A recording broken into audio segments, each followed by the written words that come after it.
은혜로운 찬양을 우리 주님께서 기뻐 받으신 줄로 믿습니다. 사랑하는 성도 여러분, 오늘도 하나님의 은혜와 세상이 줄 수 없는 주님의 평화가 우리 가운데 충만하기를 주님의 이름으로 축복합니다. 여러분, 오늘 말씀 12절이 조금 어렵죠. 이것을 새로 나온 새 한글 성경은 이렇게 번역을 했습니다. 아버지께 감사드리기 바랍니다. 빛 안에서 성도들이 물려받을 것에 여러분도 마음껏 참여하게 해주신 아버지께요 라고 쉽게 번역이 되었습니다. 여러분, 우리로 하여금 빛 가운데서 성도의 기업의 부분을 얻기에 합당하게 하신 하나님 아버지께 감사하자고 하였습니다. 이 성도의 기업의 부분이란 성도가 받을 몫을 말합니다.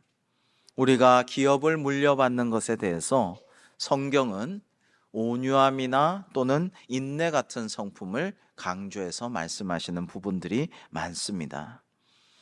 일례로 예수님께서도 온유한 자는 복이 있나니 그들이 땅을 기업으로 받을 것이며 라고 말씀을 하셨죠.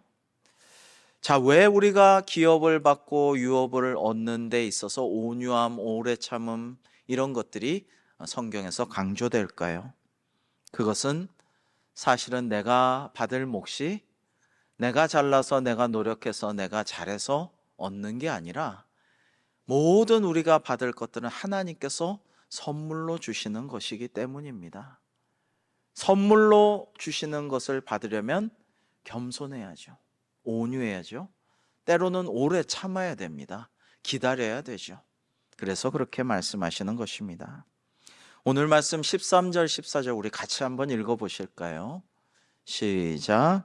그가 우리를 흑암의 권세에서 건져내사 그의 사랑의 아들의 나라로 옮기셨으니 그 아들 안에서 우리가 속량 곧 죄사함을 얻었도다. 아멘. 여러분이 흑암의 권세에서 건져내셨다 할 때 건져내사의 원어는요, 예수님께서 우리에게 너희는 이렇게 기도하라 하신 주기도문에서 다만 악에서 구하시옵소서의 구하다랑 똑같은 말이에요. 뭐냐면 우리가 이 늪이나 수렁이나 함정에 빠졌을 때 못 나옵니다. 캄캄한 그곳에서 밖으로 못 나가요, 스스로의 힘으로. 근데 거기서 그 수렁에서 그 늪에서 그 흑암의 권세에 쌓인 곳에서 구하신다는 뜻이에요. 건져내신다는 뜻이 그런 말입니다. 자, 여러분, 그래서 어떻게 하셨다고요? 우리를 빛 가운데서 그의 사랑의 아들의 나라로 옮기셨대요. 우리가 빠져나갈 수 없는 그 늪과 같은 어둠과 같은 함정 같은 흑암의 권세에 있던 우리를 이 빛 가운데서 사랑의 아들의 나라, 즉 하나님 나라로 옮겨주셨다. 그리하여서 예수 그리스도 하나님의 아들 그 십자가 보혈의 공로로 우리는 속량, 죄사함을 받았습니다. 속량, 구속, 영어로 atonement라는 것은 뭐냐면요, 노예랑 포로 같은 자들을 몸값을 주고 사주는 거예요.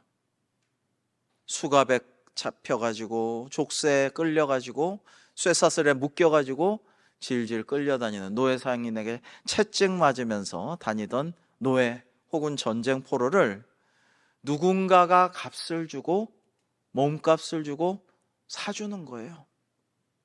여러분, 옛날엔 산적이나 해적이 사람을 붙잡아 옥류하고 몸값을 요구하곤 했죠. 뭐 우리나라도 꽤 시간이 흘렀지만 여러분 기억나시죠?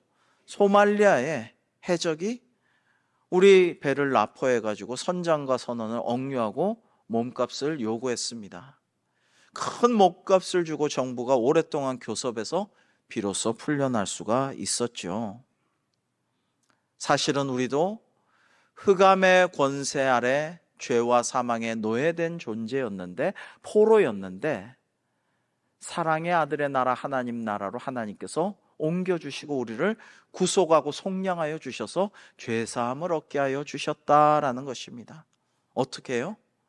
예수 그리스도께서 우리를 위해 십자가에 달리심으로, 예수님의 그 목숨값으로 우리를 속량하시고 훈련하게 자유케 하여 주셨다라는 것입니다.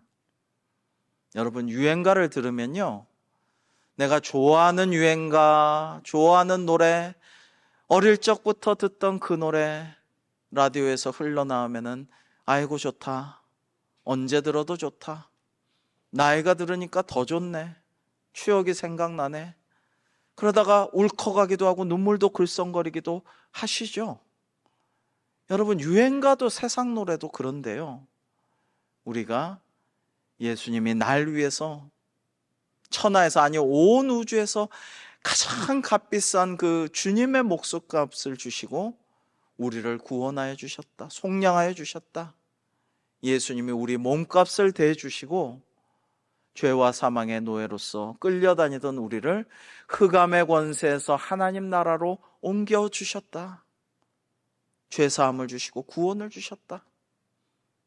여러분, 이거를 떠올릴 때마다, 들을 때마다 은혜와 감동이 우리에게 넘쳐나기를 주님의 이름으로 축복합니다. 여러분, 이런 얘기 들을 때, 야, 목사님 또 십자가, 또 보혈, 또 구속 속량. 구속 속량 알아요, 알아. 몸값 얘기 알아요. 맨날 그 얘기셔요. 그러지 마세요. 들을 때마다 감동이 되고 너무 고맙고 감사해서 눈물이 나고, 또 우리를 구원해 주신 그 환희와 기쁨으로 충만한 우리 모두가 되기를 주님의 이름으로 축복합니다. 여러분, 그것이 그리스도인이죠. 언제나 감사하고 언제나 기뻐하고 언제나 환희에 차서, 여러분, 도스토예프스키가 황제 시해하는, 사실 시해하려고 한 것도 아닌데 데모 좀 하다가 그 그룹으로 오해받아서 본보기로 사형장에 끌려갔죠. 총구를 겨누고 진짜 쏴 그러면 발포하는 상황이었어요. 그때 5분이 너무나도 길게 느껴졌다는 거 아닙니까?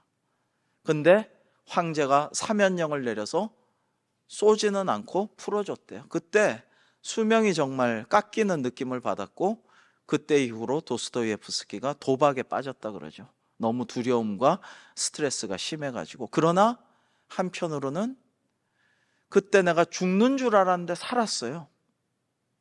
그 감격으로 죄와 벌 같은 수많은 은혜로운 도스토예프스키의 작품들이 또한 탄생하였다고 합니다. 살았으니까, 구원받았으니까 그 감격을 세상에 소설로서 전했다고 하죠. 여러분, 우리도 그의 사랑의 아들의 나라, 하나님의 나라, 예수님께서 처음부터 마지막까지 전파하셨고 이 땅에 시작하셨고 나중에 다시 오셔서 완성하실 그 나라, 하나님께서 직접 다스리시는 그 나라, 완벽한 정의와 평화의 그 나라입니다. 그 나라를 우리가 또한 전하기를 원하신다라는 것입니다. 여러분, 그 나라는요, 하나님의 나라는 결코 금욕주의적이고 고행만 하는 재미없는 율법주의적인 나라가 아닙니다. 젖먹이 아기는 엄마 품에서 가장 평안하고 행복하게 안심하고 잠들 수 있죠. 외국으로 나갔던 탕자는 거기서 허랑방탕하게 쾌락을 일삼고 모든 것을 탕진하고 아버지 집으로, 아버지께로 돌아왔습니다마는 비로소 고향 집에서 참된 평안과 행복을 되찾을 수가 있었습니다. 마찬가지로 우리 인간도 하나님의 자비롭고 공의로운 통치 하에서 주님의 영광을 추구하며 살아갈 때에 우리의 행복과 만족이 극대화하도록 하나님께서 우리를 그렇게 만드셨습니다. 우리는 그렇게 지음받은 존재라는 것을 알아야겠습니다. 그래서 종교개혁 시대의 음악가, 음악의 아버지라 불리는 요한 세바스찬 바흐는 종종 그가 작곡한 악보 말미에 자기 사인 대신에 오직 하나님께 영광이라고 사인 대신 남겼다고 합니다. 저 오른쪽 맨 마지막에 쓰여져 있네요. 솔리 데오 글로리아, 오직 하나님께 영광이라고 썼다고 합니다. 하나님께서 자기에게 주신 음악적 재능을 자랑하거나 자기 이름을 세상에 드러내서 자랑하려는 것이 아니라 오직 하나님의 영광을 위해서 내가 이 작품을 썼습니다. 이 작품을 쓰고 나니 오직 하나님만 영광을 받으시기 원합니다. 그런 마음으로 그렇게 사인 대신 썼다라는 것입니다. 정말 그는 세상 그 누가 알아주지 않아도 평생 시골의 작은 교회 하나만 섬기고 충성되게 봉사하면서 일생을 보냈습니다. 오직 하나님께만 영광 돌리는 삶이었습니다. 그 충성을 바흐는 그 봉사를 희생이라 생각하지 않았고 기쁨과 감사로 충만한 삶을 살았습니다. 지금도 바흐의 8대 손이 그곳에서 오르간으로 바흐의 곡을 연주하며 하나님께 기쁨의 찬양으로 영광 돌리고 있죠. 사랑하는 성도 여러분, 우리도 그랬으면 좋겠습니다. 우리도 우리 안에 임한 하나님의 나라를 기뻐하고 감사하고 즐거워하며 누리며 또한 그 나라를 온 세상에 전파하는 우리 대광교회가 되기를 주님의 이름으로 축복합니다. 여러분, 성경은 사실 두 왕국 이야기입니다. 나의 왕국, 나만의 왕국을 추구하고 거기서 왕노릇하는 사람들과 오직 하나님께서 다스리시고 통치하시는 하나님의 왕국, 하나님의 나라에 대한 이야기라고 할 수 있어요. 두 왕국이 싸우고 갈등하고 대립하고 난리가 났습니다. 그 이야기예요. 그런 의미에서 성경은 또한 왕의 이야기이기도 합니다. 자기만의 작은 왕국을 구축해서 거기서 홀로 왕노릇하려는 사람들, 때로는 잘못된 우상 숭배하는 나라에서 거기서 왕노릇하는 왕들의 이야기입니다.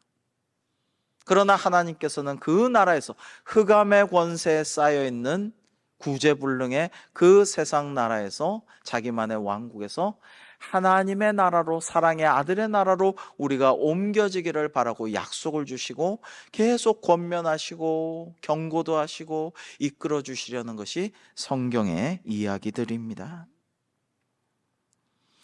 창조주 만왕의 왕, 만물의 심판자이시면서도 우리를 구하시려고 십자가에서 죽으신 사랑의 왕의 이야기가 성경이라는 말씀입니다. 구약은요, 여러분, 실패한 인간 왕국들의 연대기라고 할 수 있습니다. 그래서 구약에서 가장 소망하는 것은 한 왕이 제대로 된 나라를 세워서 공평과 정의와 평화로운 그런 나라를 계속 다스려 주기를 원하는 소망이 가득하죠. 여러분, 옛날이나 오늘날이나 사람들이 종종 하는 이 사람 저 사람 할 것 없이 많은 이들이 하는 이야기가 있습니다. 그것은 이게 나라냐라는 것입니다. 이게 나라냐? 여러분, 이게 대한민국에서만 하는 탄식이 아닙니다. 통치자들 거의 대부분이 나라를 역사상 제대로 못 다스렸습니다. 명군이다 성군이다 해도 하자가 있었고 수많은 문제와 실수를 반복하곤 했습니다. 온 세상 동서고금의 나라들이 다 그랬습니다. 그러므로 다윗 왕처럼 진짜 능력 있고 백성을 사랑하고 공의의 왕이 나타나서 제대로 된 나라를 세워주고 그 나라를 오랫동안 다스려 주기를 사람들은 간절히 소망했던 것이죠. 신약은 드디어 그토록 기다렸던 그 왕이 오셨다고, 그 나라가 이제 시작되었고 퍼져나감을 선포한 말씀입니다. 죄인들이 구세주이신 왕의 은혜로운 통치를 이제 받게 되었다고 선포합니다. 자, 그런데 어떻게 되었나요? 사람들이 그 왕을, 평화의 왕으로 오신, 의의 왕으로 오신 주님을 시해했습니다. 십자가에 못 박혀 죽게 하였습니다. 유대인과 로마인이 합작하여서 유대인의 왕이라는 팻말 걸고 예수님을 십자가에 매달았습니다. 그러나 그것이 끝이 아니죠. 예수님으로부터 시작되고 퍼져나가는 하나님의 나라가 완성되지 않았지만 다시 오실 왕이 이 땅에 다시 오셔서 온 세상의 악인들과 불신자들을 심판하시고 의인들과 하나님 믿는 자들을 축복하시고 영생구원으로 인도하시는 완벽한 하나님의 나라, 의와 사랑과 평화가 입맞추는 그 나라가 완성될 것이라고 또다시 약속하시는 것이 신약입니다. 하나님의 나라는 그의 사랑의 아들의 나라, 즉 예수 그리스도께서 왕으로 다스리시는 나라이죠. 여러분, 하나님께서는 우리를 자기의 생존과 쾌락만으로 만족할 수 없는 존재로 만드셨습니다. 나 자신을 뛰어넘는 더 나은 존재가 되도록 창조하셨습니다. 의미와 목적과 가치를 추구하는 존재로 만드셨다라는 것입니다. 그러므로 우리가 더 큰 꿈과 비전을 만날 때 우리의 가슴이 뛰고 남들과 함께 연결하여서 나 혼자가 아니라 같이 일을 할 때에 보람을 느낍니다. 어떤 어려움과 고난이 있어도 기쁘게 그 꿈과 비전을 완수하고 목표를 이루기 위해 헌신하고 수고하게 됩니다. 창세기에서 하나님께서는 아담과 하와를 창조하시고 모든 만물의 이름을 짓게 하시고 또 에덴 동산을 돌보라는 청지기의 사명을 주셨어요. 즉 처음부터 인간은 나의 생존, 나의 쾌락만을 위해서 지으심 받지 않았다라는 것입니다. 하나님께서 사명을 주셔서 다른 것들을 돌보고 섬기고 그리고 그들을 위해서 노력하라라고 말씀하셨어요. 그러므로 우리는 알아야 합니다.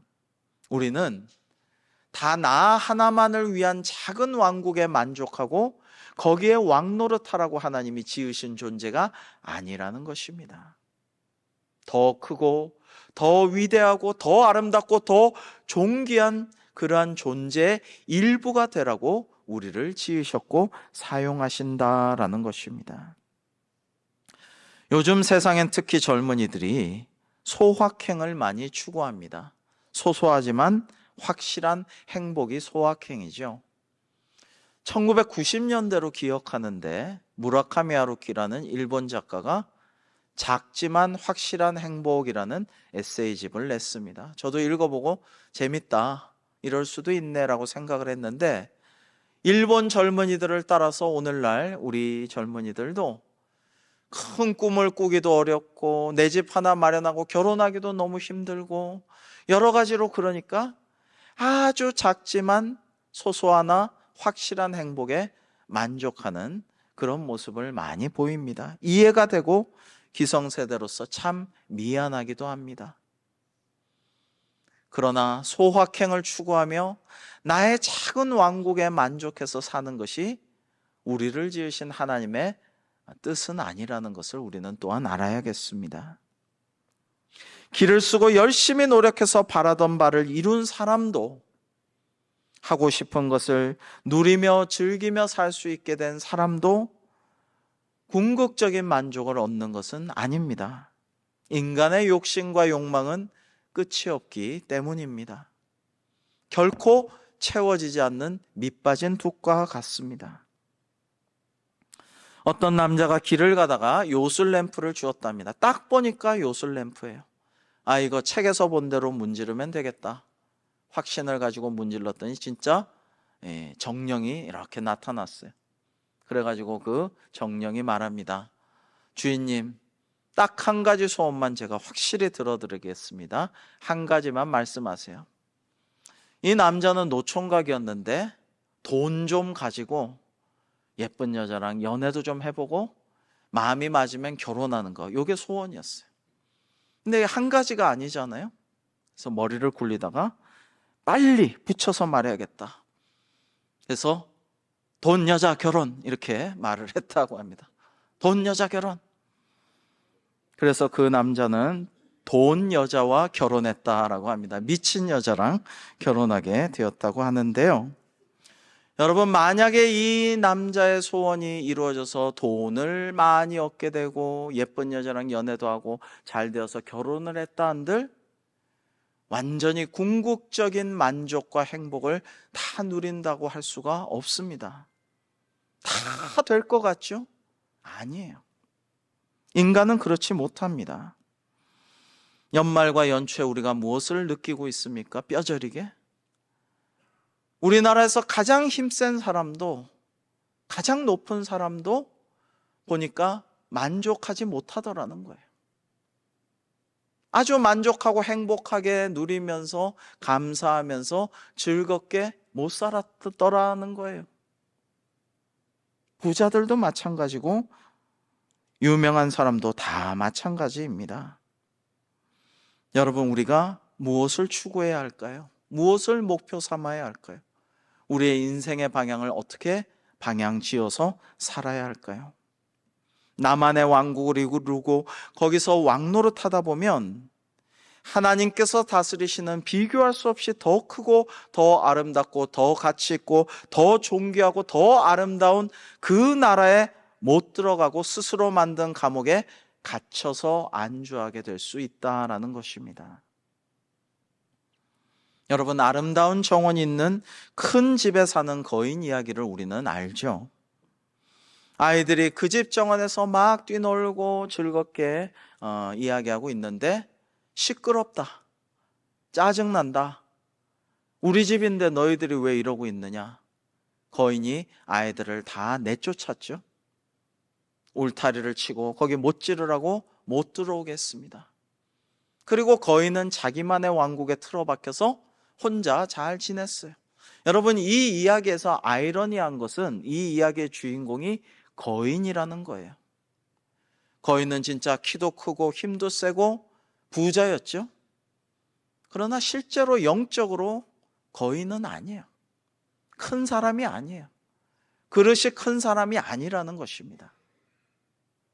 그런데 계절이 바뀌어서 겨울이 지나고 온 세상에 봄이 왔습니다. 울타리 밖 담장 밖으로 아이들이 밖에서 골목에서 뛰노는 소리가 들립니다.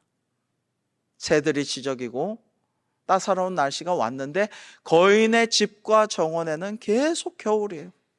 눈보라가 치고 거인이 계속 추운데 눈보라 치는 그 겨울 속에서 지내다가 깨달았어요. 아, 이거 내가 잘못하고 있구나.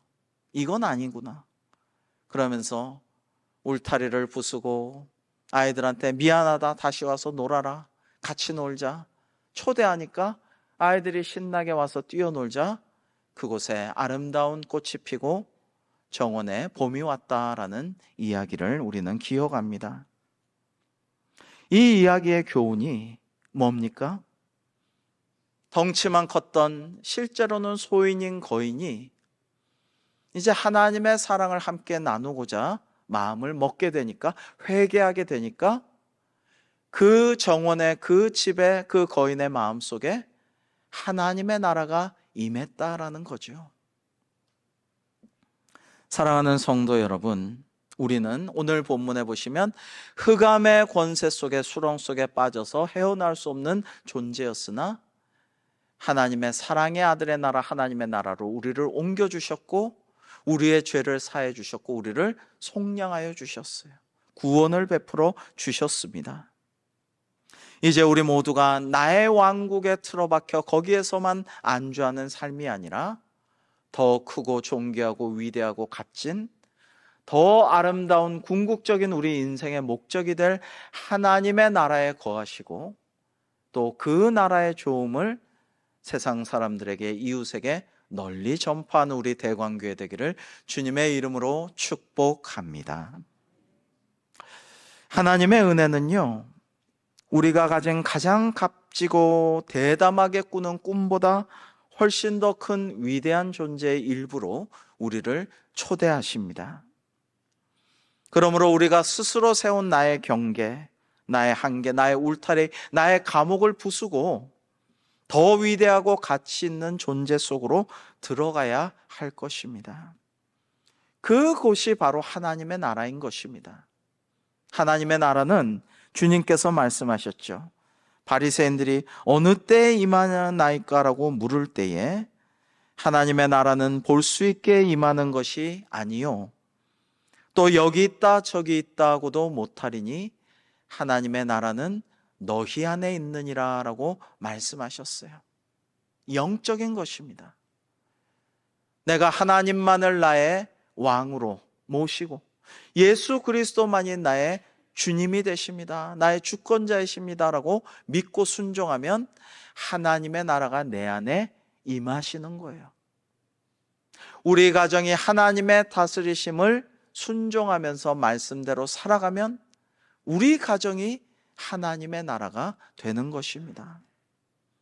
사랑하는 성도 여러분, 올해 우리 모두가 다 하나님께 순종하고 하나님만을 나의 구주로 왕으로 예수님만을 섬기며 충성하고 모심으로써 이곳이 대광교회가 하나님의 나라가 될 수 있기를 주님의 이름으로 축복합니다. 여러분, 하나님의 나라라는 것은 Kingdom of Heaven, 천국의 개념, 영토 개념보다는 The Reign of God, 하나님의 다스리심, 통치하심, 하나님의 주권이 더 강조되는 그런 신학적인 개념이에요. 여러분, 그래서 이 하나님의 왕국은 주권이 중요합니다. 나의 왕국은 내가 나를 다스리고 내 마음대로, 내 편한 대로, 내 욕망대로 하는 것이 나의 왕국입니다. 여러분, 이 오늘 세상은요, 계속 사람들이 매스컴이, 사회가 계속 우리를 부추겨요. 너의 왕국의 주인은 너다. 너의 마음대로 해라. 너의 욕망대로 해라. 너의 본능대로 해라. 네가 뜻하는 대로 해라. 너의 인생의 주인은 네가 아니냐? 근데 그리스도인은 달리 생각해야 돼요. 그게 아니다. 내 인생의 주인은 내가 아니라 하나님이시다.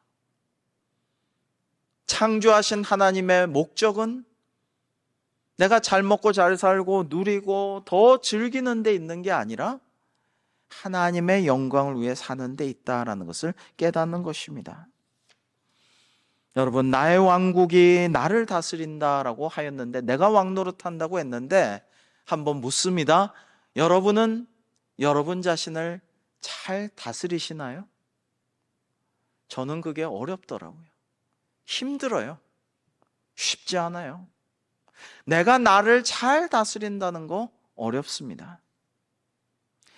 누군가든지 남을 다스리는 것도 참으로 어렵습니다. 그래서 지금 온 세계에서 특히 선진국 지도자들이 줄줄이 위기를 맞이하고 물러나고 있습니다. 후진국들은 쿠데타가 일어나고 군사 독재, 탈레반 독재가 계속되어 백성들이 신음하고 있죠. 지금은 사사기 시대처럼 왕이 없고 다들 자기 스스로가 왕 노릇하려는 때입니다. 포스트 모던 사회라는 게 그래서 질서도 없고 권위도 없고 진리도 거부하는 시대입니다. 못 다스려요. 제대로 통치할 수가 없는 시대입니다. 그러나 우리에게는 소망이 있습니다. 해답이 있습니다. 만왕의 왕이신 하나님이 계시고 인류의, 아니 온 우주의 왕이신 예수 그리스도가 우리의 왕이십니다. 그러므로 우리의 왕이신 하나님과 예수님을 의지하여서 이 어려운 세상, 평화 없는 세상에서 참 평화를 누리고 승리하는 우리 모두가 되기를 주님의 이름으로 축복합니다. 여러분이 요한복음 12장에 보면 관리 중에도 예수님을 믿는 자가 많았는데요, 바리새인들이 출교를 할까 봐 두려워했다고 되어 있어요. 출교는 엑스커뮤니케이션, 왕따입니다. 왕따. 야, 너 교회도 나오지 마. 관공서에 와도 행정 처리도 안 해줘. 물건도 안 팔 거야. 너는 왕따야. 이게 출교입니다. 두려운 일이죠. 그래서 그들은 출교가 겁나서 사람의 영광을 하나님의 영광보다 더 사랑하였다라고 되어 있습니다. 안타깝죠. 사람의 영광을 하나님의 영광보다 더 사랑하는 이들이 예나 지금이나 세상엔 참 많다. 근데 그게 바른 방향이 아닌데 말입니다. 옛날에 임금이 타는 당나귀가 있었습니다. 잘생긴 당나귀에 사람들이 은과 금과 보석으로 비단으로 치장을 했습니다. 왕이 한번 행차하면 온 국민이 환호하고 일어서서 박수갈채를 보냈습니다. 나귀는 으쓰겠죠. 그런데 이렇게 왕을 태우고 다니다 보니까 어느 날 환호의 모습을 보면서 이거 왕이 거추장스럽고 무거운데 나 혼자 박수갈채와 영광 받고 싶다. 이거 왕이 이거 거추장스럽다. 왕을 땅바닥에 확 패대기 쳐버렸어요. 그리고 고개를 빳빳이 들고 자, 나를 경배해라. 나에게 계속해서 박수갈채와 환호를 보내라. 어떻게 됐겠습니까? 나귀는 끌려가서 목이 베어 죽임을 당했다라는 것입니다. 오늘날 하나님의 영광을 가리고 자기의 영광을 구하는 사람들이 얼마나 많습니까? 그런데 사실 모든 인간이 추구하는 진짜 영광은 그런 데 있지 않습니다. 명예에 있지 않아요. 아무리 높은 지위에도 있지 않아요. 재산은 말할 것도 없죠. 여러분 이번에 LA에 산불이 났는데 페리스 힐튼가의 상속자인 페리스 힐튼의 집은 122억짜리였다고 합니다. 홀라당 다 타버렸어요. 어릴 때 우리 아들의 추억이 잠긴 이 집 너무 아깝습니다. SNS에 해봤자 소용없어요. 박찬호의 집도 다 타버렸습니다. 어제는 뉴스 보니까 어떤 B급 영화배우가 56억짜리 어렵게 산 그 집이 너무 아까워서 자동차를 몰고 자기 집에 뛰어들어서 소방호수로 막 지붕부터 적시면서 불이 좀 안 옮겨 붙기를 원하면서, 그러나 곧 죽을 위기에 처했어요. 막 불에 재가 타들어오고 바람이 불어오고 이러다가 죽겠는 거예요. 살고 보자. 도저히 안 돼서 뛰어내려가서 자동차 시동을 거는데 자동차 시동이 안 걸려요. 불길에 고장이 난 거죠. 죽을 위험에 처했어요. 그 56억짜리 집이 중요합니까? 생명이 중요합니까? 근데 다행히 구조대원들이 그 사람 몸만 아무 재산 못 건지고 몸만 빼서 겨우 살려냈다라고 합니다. 여러분, 최종적 궁극적인 영광이 한마디로 말하면 이것입니다. 제가 하나님께 영광 돌려드립시다. 오직 하나님께만 영광을 자주 말씀드리지만 사실은 여러분, 하나님이, 예수님이 바로 진정한 영광이 되시는 줄로 믿습니다. 하나님이 영광 그 자체이셔요. 예수님이 그 영광이셔요. 그러니까 우리가 뭘 구해야 되느냐? 하나님을 추구해야 돼요. 예수님을 찾아야 돼요.